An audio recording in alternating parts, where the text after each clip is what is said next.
कल हम लोगों ने टैक्स रेवेन्यू और नॉन टैक्स रेवेन्यू की बात करी थी। किसकी बात करी थी? एक बार छोटा सा रिवीजन, यहां देखो मेरी तरफ। मैंने आप लोगों को बताया बेटा कि तुम दोनों ना आगे आ जाओ, यहां दोनों जल्दी खड़े हो फटाफट। कोपल यहां आके बैठ जा।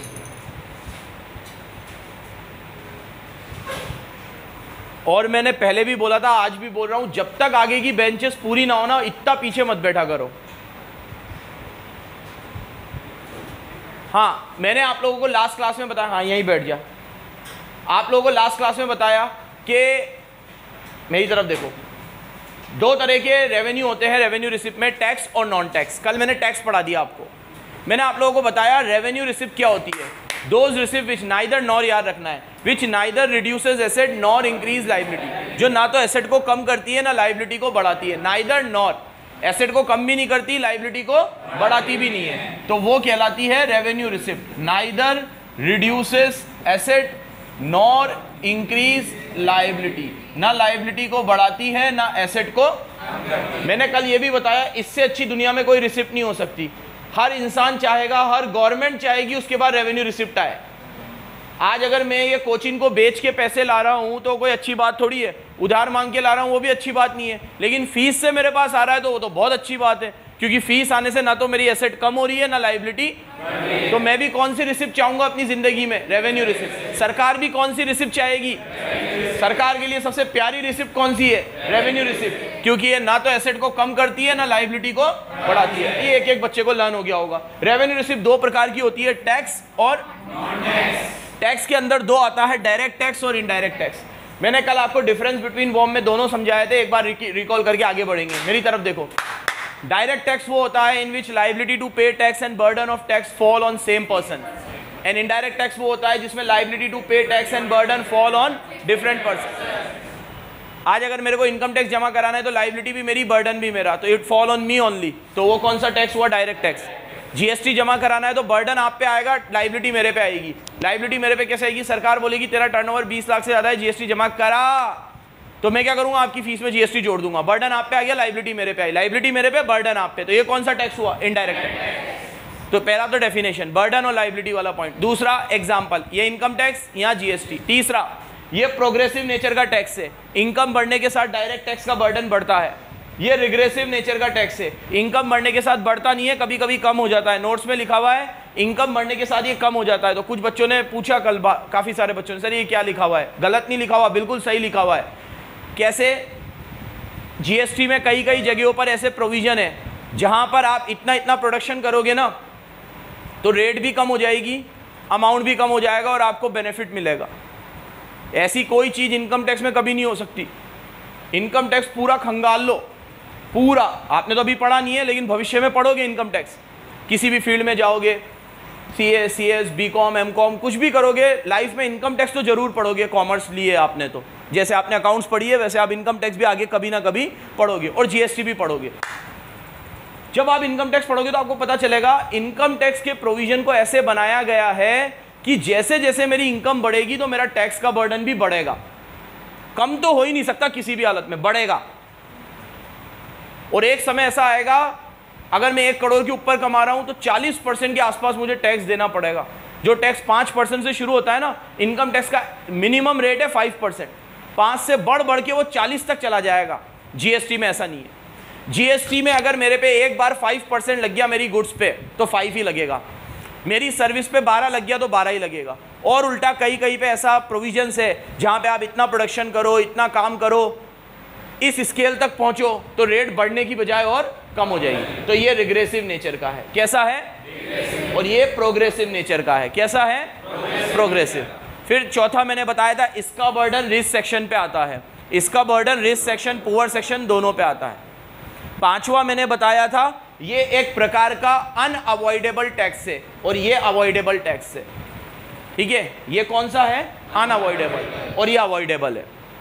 अब चारुल, एग्जाम में एक क्वेश्चन आया 4 नंबर में, indirect tax is avoidable tax, explain how. Indirect tax avoidable होता है, एक्सप्लेन हाउ, एक्सप्लेन व्हाई, समझाओ। तेज बोल। मैं अवॉइडेबल बोल रहा हूँ, तुम बोल रही अवॉइड नहीं कर सकते। ये अवॉइडेबल है ना, मैंने बोला ना ये अवॉइड, क्या मैंने अनअवॉइडेबल बोला क्या गलती से? अवॉइडेबल ही बोला ना। ये अवॉइडेबल टैक्स है। Explain how.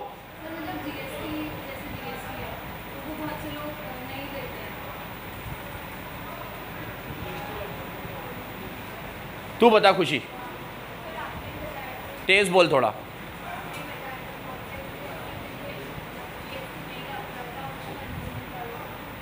ठीक है, और कोई थोड़ा इलेबरेट करेगा? कोपल।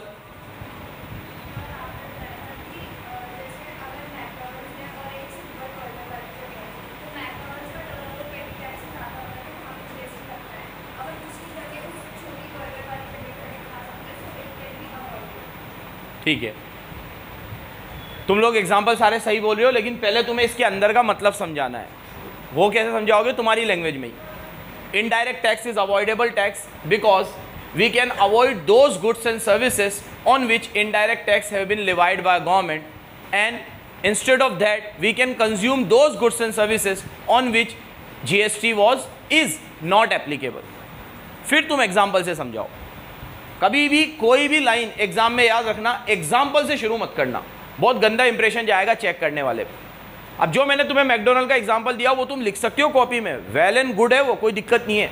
कोचिंग का भी लिख सकते हो कि सपोज एक ऐसा इंस्टीट्यूट है जहाँ का टर्नओवर 20 लाख से ज़्यादा है, वहाँ GST लगता है, तो आप उस जगह पे पढ़ सकते हो जहाँ का टर्नओवर 20 लाख से कम है, जहाँ GST नहीं लगता है। 20 लाख वाली बात आप लिखोगे तो उसको ऐसा लगेगा कि इसको GST कहाँ से याद है, क्योंकि ये सब इनकम इकोनॉमिक्स का पार्ट नहीं है। तो तुम 20 लाख वाली बात लिखो मत लिखो, लिखने से बस एक है कि उसे लगेगा कि यार ये थोड़ा 4 कदम आगे ही चल रहा है, क्योंकि ऐसी कोई चीज़ किताब में अभी तुम्हें नहीं है। ये तो बस ऐसे ही तुम्हारी जानकारी के लिए मैंने बताई।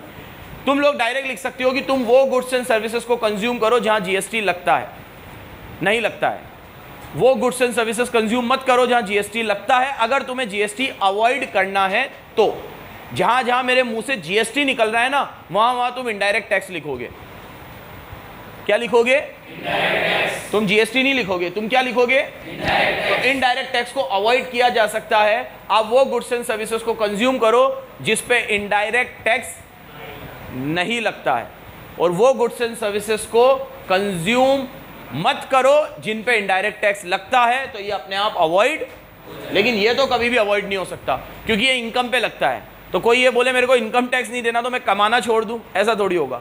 इनकम टैक्स तो लगेगा ही लगेगा, क्योंकि आप कमाओगे, और आप कमाओगे तो क्या लगेगा? Income tax. ये सब बातें हम लोगों ने कल करी।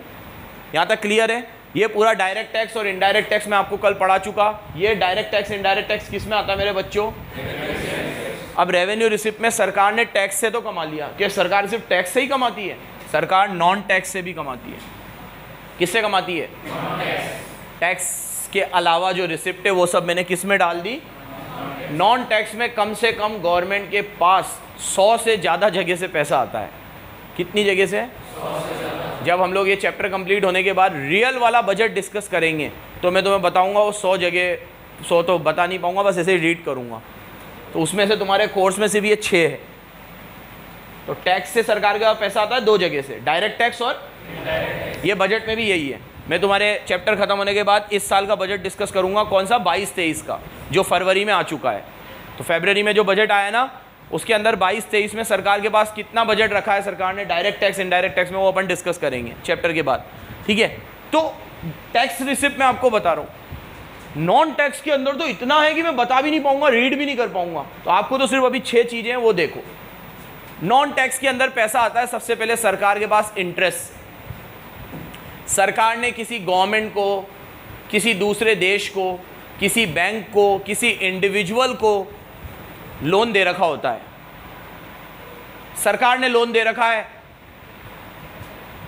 तो वो लोग ब्याज देंगे, वो लोग ब्याज देंगे, सरकार के पास ब्याज आएगा, सरकार के लिए वो इनकम है, रेवेन्यू रिसिप्ट है। कहां दिखाएगी वो? Non tax. अब आप मुझे जवाब दो, अगर मेरे पास इंटरेस्ट आएगा तो क्या उससे मेरी एसेट कम होगी? क्या मेरी लायबिलिटी बढ़ेगी? बोलो, जवाब दो, बोलो। नो। तो क्या मैं उसे रेवेन्यू रिसिप्ट बोल दूं? लेकिन क्या वो टैक्स है क्या? इंटरेस्ट। तो क्या मैं उसे टैक्स में ले सकता हूं? तो बेटर कहां लूं मैं उसे? तो नॉन टैक्स का पहला एलिमेंट हो गया इंटरेस्ट। लिखोगे कैसे? interest received by government from loan they had given to other financial institution, bank and countries, ठीक है, is recorded in non-tax receipt under the head revenue receipt। तो सरकार के पास जो भी इंटरेस्ट आता है सरकार उसे रिकॉर्ड करती है नॉन टैक्स रेवेन्यू में। कहाँ रिकॉर्ड करती है? और non tax revenue revenue receipt का पार्ट है। किसका पार्ट है मेरे बच्चों? क्या बात क्लियर है? आगे बढ़ूं। इंटरेस्ट के बाद दूसरी इनकम आती है सरकार के पास डिविडेंड। और कहाँ से पैसा आता है? डिविडेंड। जैसे आप बड़े बड़े कंपनियों में इन्वेस्ट करते हो, हर्षित एकदम सीधा बैठ, ऐसे सरकार भी बड़ी बड़ी कंपनियों में इन्वेस्ट करती है। सरकार भी इन्वेस्ट करती है, पता नहीं होगा शायद आपको। आपके लिए इन्वेस्टमेंट है, सरकार भी करती है इन्वेस्टमेंट, ठीक है। वो सरकारी इन्वेस्टमेंट से सरकार को डिविडेंड मिलता है। क्या मिलता है? लेकिन सरकार ऐसे चिंदी चोर वाला इन्वेस्टमेंट नहीं करती, 100 शेयर खरीद के 150 शेयर बेच दिए, फिर 100 खरीदे फिर बेचे। ये अपन लोग करते हैं। सरकार तो ऐसा इन्वेस्ट करती है कि पूरा के पूरा वेंचर ही खरीद लेती है। जैसे भारत पेट्रोलियम में जो भी पैसा लगा हुआ है सरकार का है, तो भारत पेट्रोलियम प्रॉफिट कमाती है, उसमें से अपने एम्प्लॉय को सैलरी देती है, जो दूसरे शेयर होल्डर होते हैं उनको डिविडेंड मिलता है, फिर 75-80% पूरा डिविडेंड सरकार उठा लेती है, क्योंकि उसमें मेजर पैसा किसका है? सरकार। Bharat petroleum one of the profit making entities है, इसलिए मैंने उनका नाम लिया। ONGC का नाम सुना होगा आपने, oil and natural gas company, ठीक है। Steel authority of India limited, SAIL का नाम सुना होगा आपने। वर्ल्ड की टॉप 10 स्टील कंपनी में सेल आती है, इंडिया की नहीं वर्ल्ड की, और उस सेल के अंदर स्टेक किसका है? सरकार का। Steel authority of India limited. मैं आज डेटा लाना भूल गया, मैं कल डेटा लाऊंगा और तुम्हें बताऊंगा मैं कि सरकार steel authority of India limited से कितना डिविडेंड अर्न करती है। गजब का डिविडेंड। तो मेरे को तो सबसे अच्छी रिसिप्ट लगती है ये, लेकिन पता नहीं क्यों अभी गवर्नमेंट अपनी कैपिटल एसेट्स को बेचने में लगी हुई है, क्योंकि इतनी कैपिटल एसेट हमने खड़ी करी है, उनसे आप लोग रेवेन्यू कमाओ ना, बेचकर। वो अपन लोगों ने बचपन में कहानी सुनी होगी कि वो चिड़िया को वो रोज़ एक सोने का अंडा देती थी, तो हम लोगों को लगा इसके अंदर कितने सोने के अंडे होंगे। सुनिए क्या तुमने? हो तो उसको काट देते हैं और उसके अंदर से कुछ भी नहीं निकलता। मुर्गी थी क्या? भाई मैं वेजिटेरियन हूँ यहाँ, ठीक है। तो आई हेट चिकन। आज का झूठ बोल दिया मैंने। अबे पागल, सही बोल रहा हूँ भाई। कल KFC किया था मैं। किसने कहा तुझे? चलो मेरी बात सुनो। तो आप लोगों को कल एक बार मैं डेटा बताऊंगा कि सरकार डिविडेंड से कितना अर्न करती है। अच्छा खासा अर्न करती है। तो ये अब धीरे धीरे ये अर्निंग कम हो रही है गवर्नमेंट की, क्योंकि हम लोग क्या कर रहे हैं, उन एसेट्स को बेचे जिनसे हम कमाते हैं। हालांकि सरकार ये कहती है कि हम उनको बेच रहे हैं जो लॉस मेकिंग है। जैसे अगर हमने एयर इंडिया बेचा तो इसलिए बेचा क्योंकि वो लॉस में जा रहा था। उससे अच्छा ये भी तरीका हो सकता था कि अगर वो लॉस में जा रहा है तो थोड़ा उसके ऊपर रिव्यू करके उसको थोड़ा सा चलाने की और कोशिश की जाए, जिससे कि वो वापस प्रॉफिट मेकिंग बन जाए, ठीक है। क्योंकि कहीं ना कहीं हमारी गलत नीतियों की वजह से ही तो ये वेंचर लॉस में जाते हैं। नहीं तो आपका या मेरा वेंचर लॉस में चला जाए, सरकार की कोई चीज़ लॉस में कैसे जा सकती है अगर उसका पूरा पूरा कंट्रोल हो तो? क्योंकि आपको एक रेडी मार्केट मिल जाता है। जैसे रेलवे लॉस में जा रहा है, समझ के बाहर है। रेलवे कैसे लॉस में जाता है? 100% रिजर्वेशन पहले से हो जाता है, टिकट पहले से हो जाती है, रेवेन्यू पहले कलेक्ट हो जाता है, खर्चे बाद में होते हैं, बेड डेप्स का कोई सवाल ही नहीं उठता, ठीक है। और उल्टा 50 की जगह होती है तो 100 लोग टिकट कराते हैं। उसमें भी तुम्हें पता होगा अगर टिकट कंफर्म नहीं हुई तो एक मिनिमम अमाउंट तो कट के आएगा। और कितनी बार ऐसा होता है टिकट कंफर्म नहीं होती और टिकट कैंसिल ही होता है, और कैंसिल होने के बाद 100, 120, 200 इस तरीके के चार्जेस कट के आते हैं हमारे अकाउंट में। तो वो जो चार्जेस कटे वो प्योर प्रॉफिट गवर्नमेंट के लिए है कि नहीं है? वो बंदा तो गाड़ी में ही नहीं चढ़ा, जो चढ़ा उसने भी टिकट दी, और जो नहीं चढ़ा उसके अमाउंट भी कटे, तो वो भी क्लियर प्रॉफिट। इतना रेवेन्यू जनरेट करने के बाद भी रेलवे लॉस में जाता है। तो हम लोग ऐसे वेंचर में इन्वेस्ट भी करते हैं जहां प्रॉफिट होता है, हमें उस प्रॉफिट को हम डिविडेंड बोलते हैं। क्या बोलते हैं? डिविडेंड। अब आप मुझे जवाब देना, सरकार जो डिविडेंड कमाती है उससे एसेट कम होती है, लायबिलिटी बढ़ती है, तो वो कौन सी रिसिप्ट है? ये मैं बार बार ये बोल रहा हूं ना, तो पर्पसली बोल रहा हूं। एग्जाम में क्वेश्चन ऐसा ही आएगा, जहां पे वो 6 चीज के नाम लिख देगा और आपको बताना है वो रेवेन्यू है कि कैपिटल है, और आंसर आपको देना है ये रेवेन्यू कैपिटल, हाफ मार्क्स मिल गया। और हाफ मार्क्स का रीजन नाइदर नॉर, हाफ और हाफ 1 नंबर, 6 नंबर देगा, 6 पॉइंट देगा, 6 नंबर आ गए। बहुत जल्दी हो जाता है मैक्रो का पेपर, सारे लॉजिकल क्वेश्चंस आते हैं, टेक्निकल क्वेश्चन आते हैं, अभी भी बच्चों से पूछना, बहुत जल्दी हो जाता है। मैक्रो में सारे ही चैप्टर ऐसे हैं, रीजनिंग वाले क्वेश्चन आते हैं, ज़्यादा वो वाले क्वेश्चन नहीं आते जो आप लैंग्वेज बना के ज़्यादा खींच के लिखो, वो सब इंडियन इको में। यहाँ पे नहीं, यहाँ पे तो टू द पॉइंट आंसर दो और पूरे 40 लेके जाओ, ठीक है। तो पहला हो गया इंटरेस्ट, दूसरा हो गया, तीसरा गवर्नमेंट पैसा कमाती है ट्यूशन फीस से। क्या लिखा है मैंने? ट्यूशन फीस मतलब जो लोग सरकारी स्कूल में, सरकारी कॉलेजेस में पढ़ते हैं, उनसे एक मिनिमम फीस ली जाती है, बहुत कम होती है हालांकि वो, लेकिन होती तो है। तो सरकार का पैसा तो आ रहा है तो उसे कहीं तो दिखाना चाहिए, तो वो भी नॉन टैक्स में आता है। जैसे आप 12th के बाद अगर एडमिशन लोगे दिल्ली यूनिवर्सिटी में, ठीक है, JNU में, जवाहरलाल नेहरू यूनिवर्सिटी में, AMU में, अलीगढ़ मुस्लिम यूनिवर्सिटी में, या बनारस हिंदू यूनिवर्सिटी में, BHU में, ये कुछ ऐसी यूनिवर्सिटीज़ है जो गवर्नमेंट रन करती है, ठीक है। और इन सब जगह पे अगर आप एडमिशन लोगे, मैं सेंट्रल यूनिवर्सिटी के नाम ले रहा हूँ सिर्फ, स्टेट के नहीं ले रहा, स्टेट में तो फिर बहुत है, और वो स्टेट का रेवेन्यू जाता है। अच्छा, मैंने तुम्हें बताया कि नहीं बताया, हम लोग सेंट्रल बजट डिस्कस कर रहे हैं। कौन सा बजट? जो मोदी जी लेकर आते हैं, निर्मला सीतारमण जी लेकर आती है। स्टेट का अपना अलग बजट होता है, वो डिस्कस नहीं कर रहे हैं, वो करेंगे तो फिर 31 अलग अलग डिस्कस करने पड़ जाएंगे। तो आपके कोर्स में कौन सा बजट है? Union budget. बताया था मैंने, कौन सा बजट? Union budget. अपन स्टेट बजट डिस्कस नहीं कर रहे। राजस्थान गवर्नमेंट का अपना बजट होता है, फिर पंजाब गवर्नमेंट का अपना होता है, गुजरात गवर्नमेंट, वो फिर अलग है स्टेट बजट, उसकी बात नहीं कर रहे। कौन सा बजट बात कर रहे? Central budget, union budget. देखो मेरी तरफ देखो, जिन यूनिवर्सिटीज़ के मैंने नाम लिए अभी, इन सारी यूनिवर्सिटीज़ में आप थोड़ी ट्यूशन फीस भरते हो, 1000 रुपये महीना। एम्स, IIT कौन गवर्न करती है इसे? Central government. IIM, Indian institute of management, IIT, AIIMS, ये सब कौन गवर्न करती है? गवर्नमेंट। इसमें पैसा देते हो? चलो इसको छोड़ो अभी, और ये आ गया। फिर आप एग्ज़ाम देते हो IPS, UPSC, IAS की तैयारी करने के लिए, इसमें भी आप एग्ज़ाम फॉर्म वगैरह भरते हो, ट्यूशन फीस भरते हो। ये सारा के सारा फंड मिला के जो सरकार के पास जाता है, वो ट्यूशन फीस में आएगा। अब है ना, हर साल मेरे से बच्चा क्या पूछता है, सर तो इसमें खर्चा भी तो होता है सरकार का, वो तो आप तो इतना सा पैसा देते हो, सरकार कितना खर्च करती है यूनिवर्सिटी। अरे तो खर्चे के हेड में पढ़ाऊँगा मैं। अभी क्या पढ़ा रहा हूँ? रिसिप्ट पढ़ा रहा हूँ बेटा। क्या पढ़ा रहा हूँ? बिल्कुल, खर्चे भी होते हैं। एम्स में सरकार आप पे लाख रुपए का खर्चा करती है ना, तो आपसे 10,000 रुपये लेती है, ऐसा कहा जाता है। एम्स में जिस बच्चे को एडमिशन मिल गया, सरकार आप पे लाख रुपए का खर्चा करेगी उसमें, और आपसे 10,000 रुपये लेगी, 10% लेती है बस।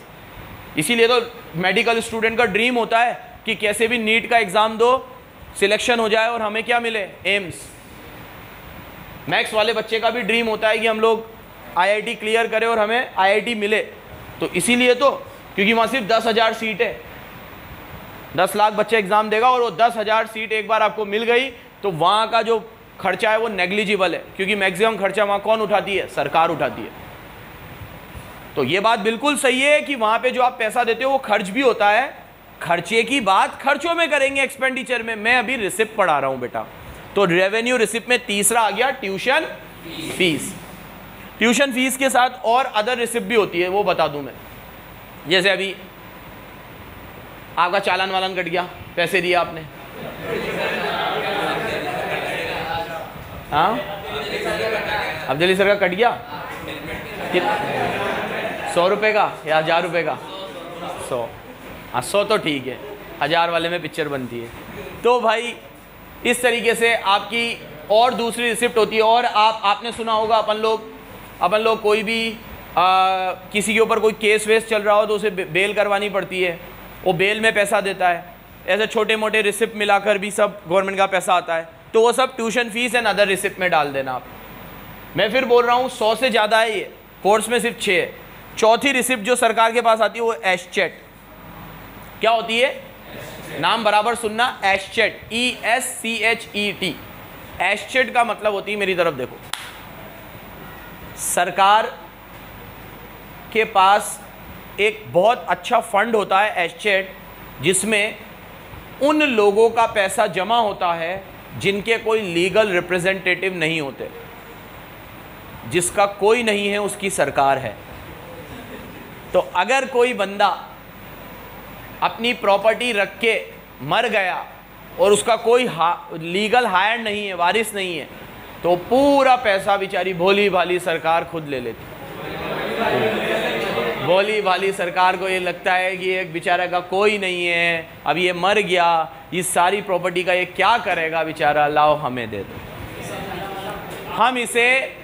हम इसे भारत को आगे बढ़ाने में और विकसित करने में यूज़ करें। वो तो पैसा तो खराब हो जाएगा उसका। जिन जिन लोगों के बैंकों में अकाउंट होते हैं ना, उनको नॉमिनी रखना पड़ता है। हर बैंक का रूल है।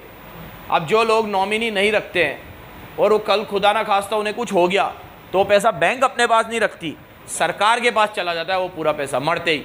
एक टाइम पीरियड होता है, वो टाइम पीरियड में आप क्लेम कर लो, और आपने क्लेम नहीं करा तो सरकार के पास चला जाएगा। वो जिस फंड में जाता है वो फंड का नाम है एसेट। क्या है मेरे बच्चों? क्या है? Very good. 4 हो गए, ठीक है। 5वां कमर्शियल रेवेन्यू। क्या है 5वां?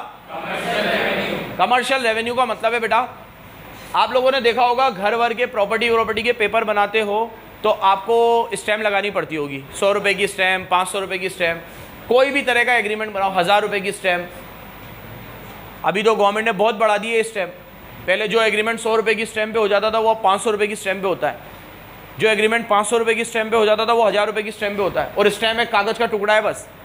कहीं पे भी जाओ उसे बोलो 500 रुपये की स्टैम्प दो, एक कागज़ दे देगा वो, और आपने 500 रुपये दिए, वो कागज़ आपने चिपका दिया, अपना एग्रीमेंट लिख दिया।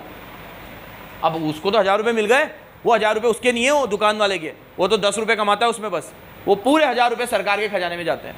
अब ऐसे पूरे इंडिया में कितने सारे लोग स्टैम्प छपवाते हैं, कितने सारे लोग स्टैम्प के ऊपर एग्रीमेंट करवाते हैं।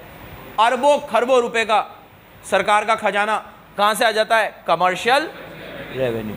जब असली वाला बजट डिस्कस करेंगे तो सब बताऊंगा इस साल सरकार के पास इधर से कितना आया, इधर से कितना, इधर से कितना, इधर से कितना, इधर से कितना। तुम तो इसमें ही वो हो जाओगे कि यार इतना पैसा, ये और इसकी तो बात करेंगे तो जीरो भी लगानी नहीं आएगी मुझे कि कितनी लगाऊं पीछे। इतना रेवेन्यू हमारा डायरेक्ट टैक्स और इनडायरेक्ट टैक्स से हो जाता है। डायरेक्ट टैक्स, इनडायरेक्ट टैक्स हमारा टैक्स, और अभी नॉन टैक्स। तो कमर्शियल रेवेन्यू में क्या लिखोगे? यहाँ पे सरकार के पास रिसिप्ट आती है स्टैम्प ड्यूटी वगैरह से। कहाँ से आती है? आप 100 रुपये की स्टैम्प, 500 रुपये की, 1000 रुपये की जो स्टैम्प छपवाते हो, उस स्टैम्प का पैसा जो है वो भी सरकार के खजाने में जाता है। लास्ट चीज जो आती है इसमें स्पेशल असेसमेंट। क्या आता है बेटा? स्पेशल असेसमेंट का मतलब है आप जब प्रॉपर्टी को अपने नाम करवाते हो तो कई लोगों की प्रॉपर्टी पुराने टाइम की होती है, बाप दादाओं के ज़माने की, उनके पट्टे नहीं होते। पट्टे मतलब कागज़। सुना है ये वर्ड पहले? तो आप लोगों ने ये भी सुना होगा आपके मम्मी पापा के मुंह से या दादा दादी के मुंह से कि भाई सरकार ये ज़मीन है, इसके पट्टे नहीं है, जाओ रजिस्टर करवा लो इसको, कल कोई भी दिक्कत आ सकती है। क्योंकि भारत जब आज़ाद हुआ तो लोगों के पास कब्ज़े की ज़मीनें थी, तो सरकार ने उस समय प्रोविज़न बनाई कि भाई जिसका जिसका जहाँ कब्ज़ा है उसको हम वहीं पे ज़मीन दे देंगे, नहीं है तो फिर कुछ नहीं। अब जिसकी थी पुराने ज़माने से पट्टे वट्टे चले आ रहे थे उसकी प्रॉपर रजिस्ट्री कर ली, जिन्होंने समय पे करवा ली।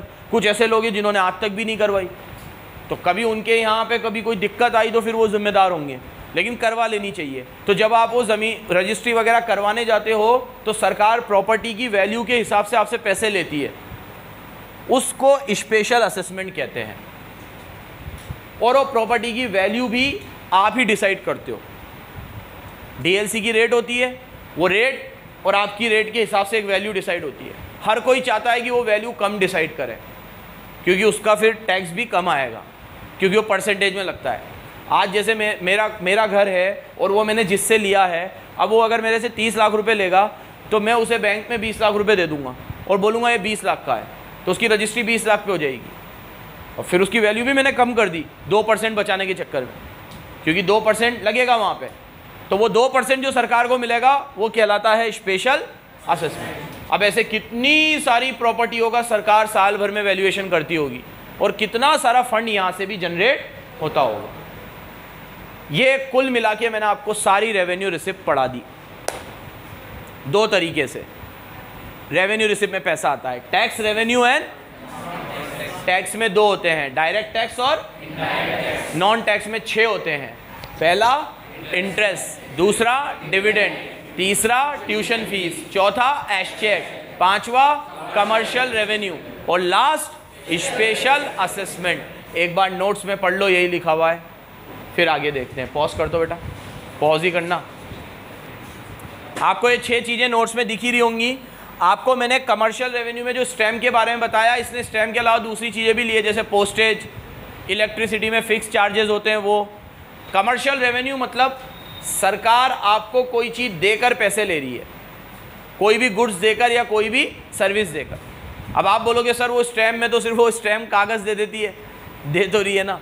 वो सरकार के कागज़ की वैलिडिटी इतनी है कि कोई एग्रीमेंट आप खुद करो और कोई एग्रीमेंट 100 रुपये की स्टैम्प पे करवाओ, उसकी कानूनी वैधता बढ़ जाती है। इसीलिए तो स्टैम्प पे करते हैं अपन। आज अगर मैं यहाँ पे कोई भी एग्रीमेंट लिख दूँ, ठीक है, अभी हमारे साथ मैप पे यही चोट हुई कि हमने स्टैम्प के ऊपर एग्रीमेंट नहीं करवाया, नहीं तो इतनी प्रॉब्लम ही नहीं आती हमें। 3-3 महीने में हमारा रेंट बढ़ रहा है, ठीक है, कभी भी कोई कुछ भी बोल रहा है कि यार ये चीज़ कर दो, वो चीज़ कर दो। अब वो लैंड मैप के जो असली में लैंडलॉर्ड थे वो अंकल थे, उनके साथ हमारी टर्म बहुत अच्छी थी। अब कोविड में उनकी डेथ हो गई, तो उनकी डेथ के बाद जो लोग आए वो लोग बिल्कुल ही मतलब एक तो दुनियादारी से भी बहुत परे थे। वो कुछ समझते अलग नहीं थे क्या चल रहा है क्या नहीं। वो कुछ भी आके एक फतवा जारी करके चले जाते थे, ये नहीं होना चाहिए, कल से ये कर देना, ठीक है, ये रेंट इतना नहीं रहेगा, अब इतना रहेगा, ठीक है। इस तरीके से चल रहा था वहाँ। एग्रीमेंट बहुत ज़रूरी होता है कोई भी, और वो एग्रीमेंट की वैलिडिटी तब आती है जब स्टैम्प पे हो। तो आप ये सोचो कि 500 रुपये की स्टैम्प अगर मैंने ले ली, सरकार ने 500 रुपये ले लिए मेरे से, ये मत सोचो सरकार ने 500 रुपये लेकर आपकी लाखों रुपए बचा लिए, ये मान लो आप। क्योंकि एक बार वो एग्रीमेंट स्टैम्प पे हो जाएगा ना, तो उसकी कानूनी या एनफोर्सेबिलिटी, लीगल इन्फोर्सेबिलिटी बढ़ जाएगी, फिर कोई कुछ कह नहीं सकता। आज अगर मैं किसी एग्रीमेंट पे काले कागज़ पे, कोई गोरे कागज़ पे कुछ भी लिख के दे दूँ तुम्हें, तो मेरे लिखे हुए की इतनी वैल्यू थोड़ी है जब तक कि उसके ऊपर स्टैम्प नहीं लगेगी। स्टैम्प लगते ही उसकी वैल्यू बढ़ जाएगी, ठीक है। चलो, मैं ये यहाँ पे ख़त्म हुआ टैक्स और नॉन टैक्स। टैक्स और नॉन टैक्स दोनों किस में आते हैं बेटा? कल मैं आपको कैपिटल रिसिप्ट पढ़ाऊंगा, और जब मैं कैपिटल पढ़ाऊंगा तो आपको अच्छे से पता है यहाँ नाइदर नॉर की जगह इधर और आ जाएगा। क्यों? कैपिटल रिसिप्ट वो रिसिप्ट होती है जो या तो एसेट को कम कर देगी या लायबिलिटी को बढ़ा देगी। अब 2 मिनट मेरी तरफ देखो, एक थोड़ा सा सवाल जवाब का सेशन। रेवेन्यू रिसिप्ट में टैक्स और नॉन टैक्स मैंने आपको पढ़ा दिया। टैक्स में तो डायरेक्ट टैक्स इनडायरेक्ट टैक्स ही आएगा। नॉन टैक्स में आपके हिसाब से और सरकार के पास कहाँ से पैसा आता होगा, ये 6 के अलावा? थोड़ा सोच के बताना। जैसे एक अभी बालक ने टोल टैक्स कहा, टोल टैक्स नहीं था इसमें, टोल टैक्स से भी पैसा आता है। टोल टैक्स 2 तरह के होते हैं, एक स्टेट के लगते हैं, एक सेंट्रल के लगते हैं। आप राजस्थान में जो घूमते हो ये सारे स्टेट हाईवे, और जैसे ही आप NH पे चले जाते हो, नेशनल हाईवे, तो वो सारे किसके हैं? सेंट्रल गवर्नमेंट के। और सेंट्रल गवर्नमेंट की जितने भी हाईवे पे आप गाड़ी चलाते हो, जितना भी टोल आप देते हो, वो सेंट्रल गवर्नमेंट के पास जाता है। लेकिन आजकल टोल में भी सरकार ने बहुत समझदारी करी है, प्राइवेट कर दिया है टोल। सरकार ने प्राइवेट कंपनियों को कहा है आप बनाओ रोड, पूरा टेंडर हम निकालेंगे, टोल टैक्स भी आप ही रखना। फिर आजकल ऐसा भी हो गया है। बोलो, और कहाँ से पैसा आता होगा सरकार के पास? बोल। गवर्नमेंट हॉस्पिटल से में जो आप पैसे देते हो, हाँ बहुत नेग्लिजिबल देते हो, लेकिन जो भी देते हो, ट्रस्ट वगैरह, NGO वगैरह। NGO गवर्नमेंट को क्यों पैसे देगी बेटा? तेज जी बात नहीं। हाँ हाँ, पागल है क्या? कहाँ जाता गवर्नमेंट के पास? यही तो मसला है, ये गवर्नमेंट के पास नहीं जाता। जैसे इसने कहा कि ये साईं बाबा मंदिर जी का जो ट्रस्ट है, उनका जो करोड़ों का चंदा आता है, वो जाता तो गवर्नमेंट के पास है, ऐसा इसने कहा। मुझे जहाँ तक मेरी नॉलेज है ऐसा नहीं होता, वो उस ट्रस्ट के पास ही रहता है, ठीक है, वो उस ट्रस्ट के पास ही रहता है। धार्मिक मसलों पे सरकार पड़ती नहीं है बीच में। नहीं तो अगर मंदिर मस्जिदों का चढ़ावा चंदा अगर सरकार के पास आ जाए ना, तो सरकार को यही ना लगाना पड़े चांदी चांदी और सोने सोने हो जाए। नहीं आता बेटा सरकार के पास, वो उस ट्रस्ट की प्रॉपर्टी है, वो ट्रस्ट के पास ही रहेगा। कुछ परसेंट आता हो तो वो भी मुझे नहीं पता, क्योंकि टैक्स भी नहीं लगता। टैक्स लगता तो कुछ परसेंट आ जाता, टैक्स ही नहीं लगता। हाँ वो होती है, अकाउंटिंग होती है उनकी ऑडिटिंग होती है। चार्टेड अकाउंटेंट ही उनकी ऑडिट करता है, ऑडिट रिपोर्ट सरकार को देता है। ऑडिट होती है बराबर, लेकिन वो पैसा सरकार बिल्कुल नहीं लेती, वो पैसा उस ट्रस्ट का रहता है। लो और बोलो क्या क्या आ सकता है नॉन टैक्स में तुम्हारे हिसाब से? तेज बोल बेटा। कोर्ट में, हाँ उसके लिए आप कभी भी कोर्ट में कोई PIL वगैरह फाइल करते हो तो वो पैसा एक आता है, लेकिन उसके अंदर सरकार ने अब ऐसा कर रखा है कि आपका जो रिस्पेक्टिव फील्ड है वो पैसा उसी फंड में रहेगा और उसी फील्ड को आगे बढ़ाने में काम में आएगा। सरकार अपने बात डायरेक्टली नहीं लेती उस पैसे को, ठीक है। जैसे सुप्रीम कोर्ट का है तो सुप्रीम कोर्ट के ही जो रिस्पेक्टिव फंड है उन्हीं में वो पैसा जाएगा और उसी से उन्हीं की बेहतरी के लिए फिर आगे काम में आएगा। कस्टम ड्यूटी बिल्कुल, वो इनडायरेक्ट टैक्स में आएगी। किस में आएगी? इनडायरेक्ट टैक्स में। हाँ वो पैसा भी आ जाएगा इधर। जब हमारा माल इंडिया के बाहर से आता है तो क्लियरेंस के लिए पैसे देने पड़ते हैं, वो क्लियरेंस के पैसे भी इधर आएंगे, ठीक है। इस तरीके से बहुत सारी रिसिप्टें जो सरकार के पास आती है, जो किस में जाएगी? नॉन टैक्स में। बस कल देखेंगे बाकी। गिफ्ट टैक्स अब हट गया बेटा, पहले लगता था।